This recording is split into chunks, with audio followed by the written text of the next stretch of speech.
Welcome to our channel. Today Bible verse in Tamil.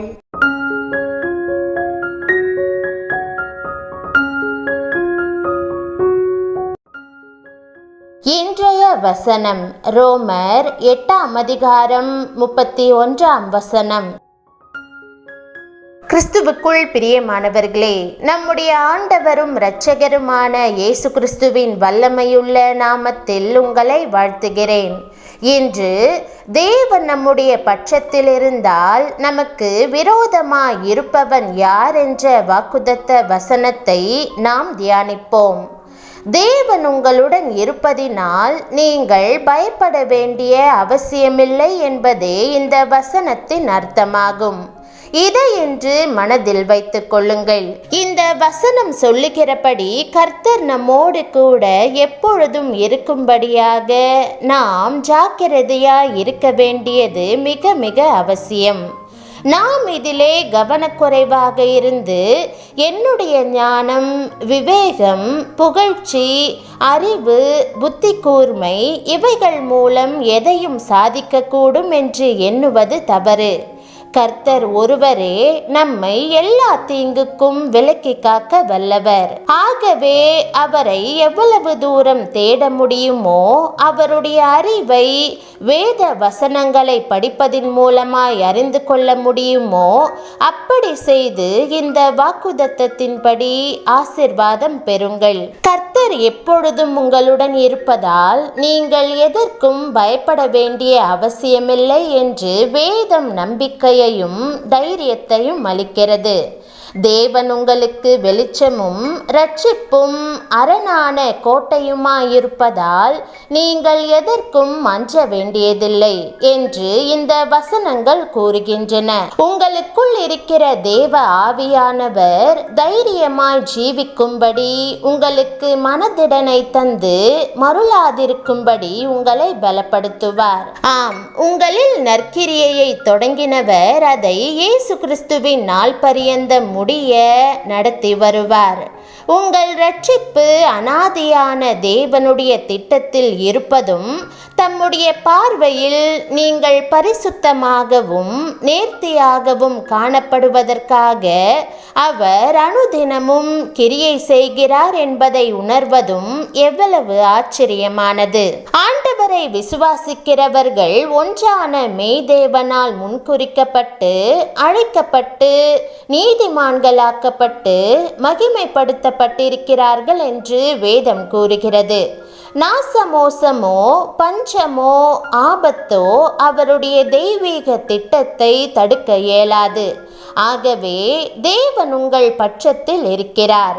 அவர் எப்போதும் உங்களுக்கு ஆதரவாய் இருக்கிறார் என்பதை அறிந்து அவருடைய நித்திய அன்பின் மேல் நம்பிக்கை வைத்து பயமின்றி வாழுங்கள். பிரியமானவர்களே, தேவன் உங்கள் பட்சத்தில் இருப்பதால் திடன் கொள்ளுங்கள். அவரது சமூகம் உங்களோடு இருப்பதால் உங்கள் பாதையில் எந்த தடையும் இருக்க முடியாது. ஆகவே நீங்கள் செய்கிறவற்றை தைரியத்தோடும் திடனோடும் செய்யுங்கள். தேவன் எப்போதும் என்னோடு கூட இருக்கிறார். நான் எதை சந்திக்க நேர்ந்தாலும் ஒருபோதும் பயப்பட மாட்டேன் என்று உங்களுக்குள் மீண்டும் மீண்டும் சொல்லிக் கொள்ளுங்கள். சிங்கத்தை போல உங்களை தைரியமானவராக மாற்றுவதற்கு ஆண்டவரை அனுமதியுங்கள். தேவனுடைய வல்லமை உங்களுக்குள் இருப்பதால் சிங்கத்தை போல நீங்கள் கர்ச்சிப்பீர்கள். அனுதினமும் இரட்சிப்பையும் மறுரூபமாகுதலையும் அனுபவிக்கும்படி பரிசுத்த ஆவியானவரை உங்களுக்குள் கிரியை செய்ய அனுமதியுங்கள். நம்பிக்கையும் சந்தோஷமும் சமாதானமும் நிறைந்த திட்டங்களை தேவன் உங்களுக்காக வைத்திருக்கிறபடியினால் எதிர்காலத்தை எண்ணி பயப்படாமல் அவர் மேல் நம்பிக்கையா இருங்கள். தேவன் உங்கள் பட்சத்தில் இருக்கும்போது ஒன்றும் உங்களுக்கு விரோதமாய் வர இயலாது என்பதை மறந்து போகாதிருங்கள். ஒரு நிறுவனத்தில் பங்குதாரர் ஒருவரை பலரும் வீணாக குற்றச்சாட்டி அவருடைய மனதை புண்படுத்த திட்டமிட்டனர். ஒரு நாளை குறிப்பிட்டு அவரை அழைத்து அலுவலகத்தின் முக்கிய அதிகாரிகளை கொண்டு விசாரிக்க தீர்மானித்தனர். அந்த நாளும் வந்தது. அந்த மனிதர் முந்தின இரவு முழுவதும் மறுநாள் காலையிலும் கர்த்தரை தேடி அவருடைய வசனங்களை தன் பலனாக பெற்றுக்கொண்டு அவர்களை சந்திக்க புறப்பட்டு வந்தார். பரிசுத்த ஆவியானவர் அவரை வழிநடத்தினபடியால் அவர்கள் ஒன்றும் அவருக்கு முன்பாக எதிர்த்து பேச முடியாமல், குற்றம் கண்டுபிடிக்க இயலாமல் திண்டாடி போகும்படி செய்தார். ஒரு முடிவும் எடுக்க முடியாமல் அப்படியே வெட்கத்தோடு அந்த இடத்தை விட்டு குற்றம் சுமத்தினவர்கள் அகன்று போகும்படி ஆண்டவர் அருள் புரிந்தார். ஆம், வெள்ளம் போல் சத்துரு வரும்போது கர்த்தருடைய ஆவியானவர் அவனுக்கு விரோதமாய் கொடியேற்றுவார். ஆம் பிரியமானவர்களே, பரிசுத்த ஆவியானவரின் துணை உங்களோடு இருக்கும் பொழுது அவர் உங்களுக்கு ஞானத்தையும் புத்தியையும் அருளுவார். உங்களை எதிர்த்து நிற்பவர்களை அதமாக்கி போடுவார், வெட்கப்பட்டு போகும்படி செய்வார். ஆகவே தேவ துணை எவ்வளவு அவசியம் என்பதை உணர்ந்து செயல்படுங்கள். ஜெபம். அன்புள்ள பரம தகப்பனே, இந்த தருணத்தில் உம்முடைய கரம் என் மீது வரவேண்டும் என்று ஜெபிக்கிறேன். ஆண்டவரே, நான் இக்கட்டின் வழியாக கடந்து செல்வதால் உம்முடைய அன்பின் பிரசன்னத்தை உணர முடியாமல் உம்மை விட்டு தூரம் போய்விட்டது போல் உணர்கிறேன்.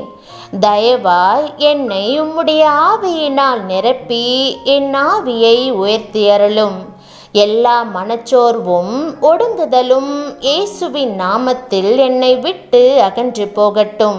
உலகின் ஒளியாகிய நீர் என்னை உபத்திரவப்படுத்துகிறவை எல்லாவற்றையும் என்னை விட்டு அகற்றி என் வாழ்வில் வெளிச்சம் உண்டாகும்படி செய்யும்.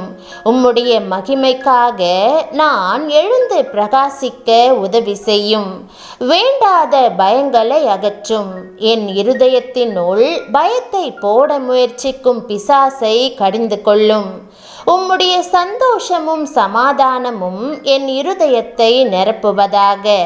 எனக்குள் நீர் கிரியை செய்வதையும் என் வாழ்வில் உம்முடைய பூரண திட்டம் நிறைவேறுவதையும் நான் காண உதவி செய்யும். உம்முடைய துணை இல்லாமல் எத்தனை முறை தோல்வி கண்டிருக்கிறேன். இனி ஒரு நாளும் அப்படி இராதபடி உம்முடைய பிரசன்னம், பரிசுத்த ஆவியின் நிறைவு என்னை நிரப்ப இன்று முதல் எனக்கு உதவி செய்யும்.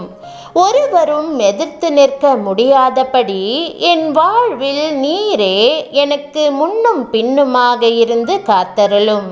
இயேசுவின் நாமத்தில் ஜெபிக்கிறேன் நல்ல பிதாவே, ஆமேன். தேவனுடைய நாமம் மகிமைப்படுவதாக. ஆமேன்.